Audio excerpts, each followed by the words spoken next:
Salut à tous et de retour sur notre chaîne. Je vais vous parler du principe fiduciaire. C'est parti.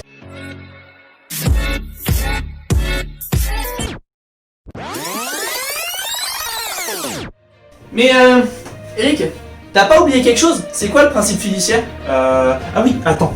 Oui. C'est à toi? Oui. Ok. Ma tasse!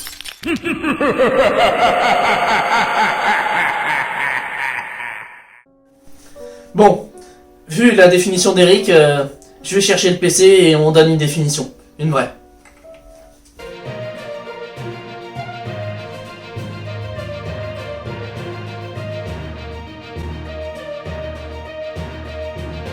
Alors, fiduciaire, un mot qui nous vient du XVIe siècle et du latin fiduciarus, confié comme un dépôt provisoire, dérivé de fiducia qui veut dire confiance.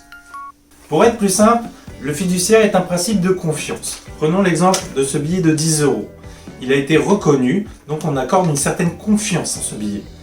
Tu peux le déchirer, le mouiller, le jeter, c'est pareil. C'est comme la tasse de tout à l'heure. Imaginons, la tasse avait une valeur de 10 €. Si je la casse, elle n'a plus cette valeur. Par contre, si un organisme comme l'État par exemple, considère que la valeur est la même,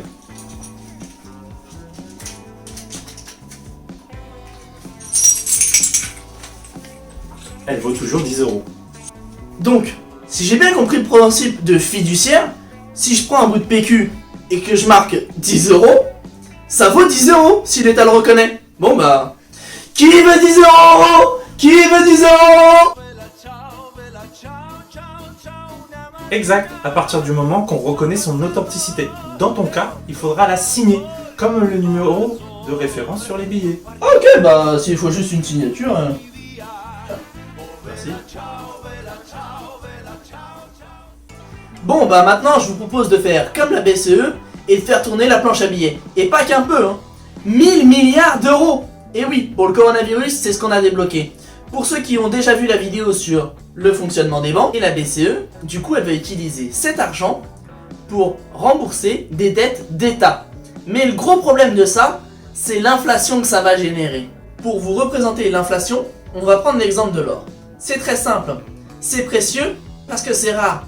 Mais si du jour au lendemain, on décidait d'avoir une quantité d'or phénoménale, ou à contrario le fait que justement il y en ait très peu, ça fait que la valeur de l'or, pour exemple 1 kg, ça fait 53 000 €.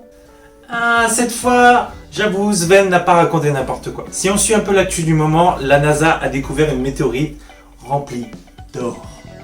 Imaginez de l'or, 6 terrains de foot, 6 tours Eiffel et demi. Que demande le peuple? Ah ouais, donc en gros cette pépite, si on la met sur le cours, bah en fait ça va détruire le marché de l'or. Exactement, Comme une inflation. c'est ça. Ah ouais.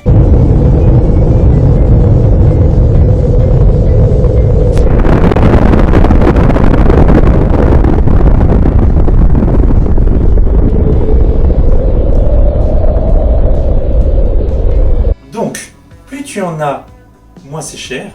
Moins tu en as, plus c'est cher. Toujours sur le sujet de l'inflation, prenons l'exemple de l'Allemagne.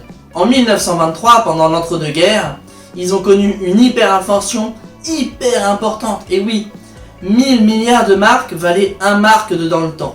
Ils ont fait tourner la planche à billets de façon incroyable, ce qui a fait que les gens avaient une perte de confiance dans la monnaie et la monnaie était donc moins considérée. Pourquoi moins considéré? Je comprends pas bien. Ah bah c'est simple hein. Avant avec 1 mark t'achetais une baguette de pain et puis après avec 1000 milliards de marks, soit une brouette, tu pouvais t'acheter une baguette de pain. Ce qui devient un petit peu compliqué pour faire ses achats. J'espère que ça vous a fait plaisir. N'hésitez pas à partager, liker, abonner. Vous connaissez toujours la suite. Et toi j'espère que tu t'es abonné. Bien sûr. T'as liké la vidéo. Ouais. Et puis t'as commenté aussi. Aussi, oui. Et bah voilà. T'as 30 €. Merci. Dis-moi, tu penses qu'on peut postuler à la BCE? Bah oui tiens, comme ça on va en imprimer des vrais, ça sera mieux.